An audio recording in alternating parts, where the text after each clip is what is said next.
Hello, friends. Steve from OpenBOM here, and welcome to the first sneak peek of OpenBOM for 2023.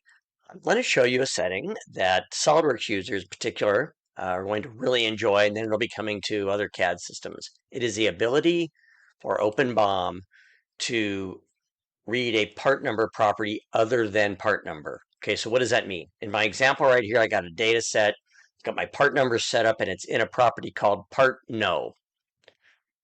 Fairly common.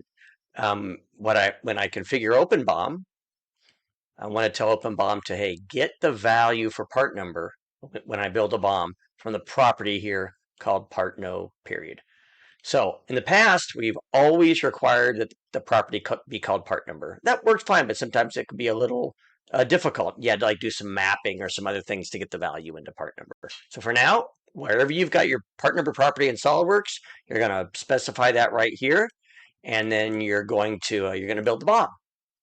Now, of course, anybody that knows me knows I'm working in OpenBOM Drive, so all this data is stored in OpenBOM Drive, but that's really not important. It's ready to go. And I've got a very simple BOM here so I can illustrate the case. I just built a BOM called 23001, and let's see what it looks like. I've got all my part number properties in OpenBOM's part number property, but they came from the part no property in SolidWorks. Okay, so let me recap. I know this is supposed to be a sneak peek. Let me recap. For any of your designs in SolidWorks, you can set a property, whatever you want it to be, and put the part number value in there. And when you configure OpenBOM for SolidWorks, you're going to choose that value here. And then when you build the BOM, that value is going to show up in OpenBOM as part number. This is the second week in January. This will probably be out by the end of January. We're working on it now.